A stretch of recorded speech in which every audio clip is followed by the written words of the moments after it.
के बतिया कई दिहलु तू सही, देबू तू धोखा कबो सोचले ना रही।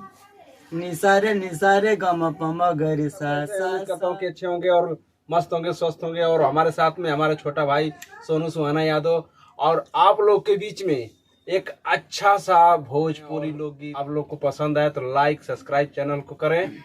और आपको दिखा रहे हैं अपने छोटे भाई को सोनू सुहाना यादव जो हमारे साथ में जुड़ चुके हैं। आप अच्छा भोजपुरी लोकगीत गाते हैं। सुहाना यादव ऑफिशियल चैनल है इनका भाई का, और ज़्यादा से ज़्यादा सब्सक्राइब करें चैनल को। तो भाई आज भोजपुरी गाना गाएंगे।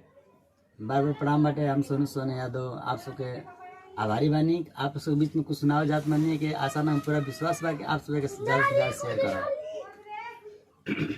के बतिया कई दिहलु तू सही, देबू तू धोखा कबो सोचले ना रही। निसारे निसारे गम पम गरी सा बतिया कई दिहलु तू सही, देबू तू धोखा कबो सोचले ना रही। पाके दूसरा के भले भुला जईबू हो, पाके दूसरा के भले भुला जईबू हो।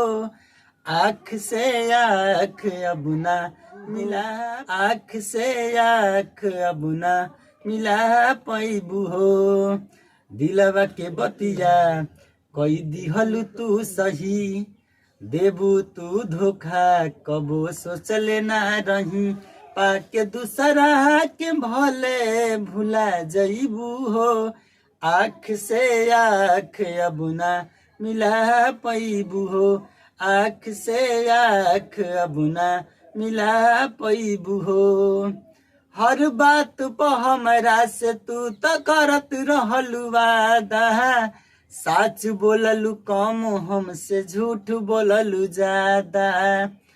हर बात पर हमरा से तू तो करत रहलू वादा, सच बोललू कम हमसे झूठ बोललू ज्यादा। चोट मरले बाड़ू लागता कि खा जईबू हो।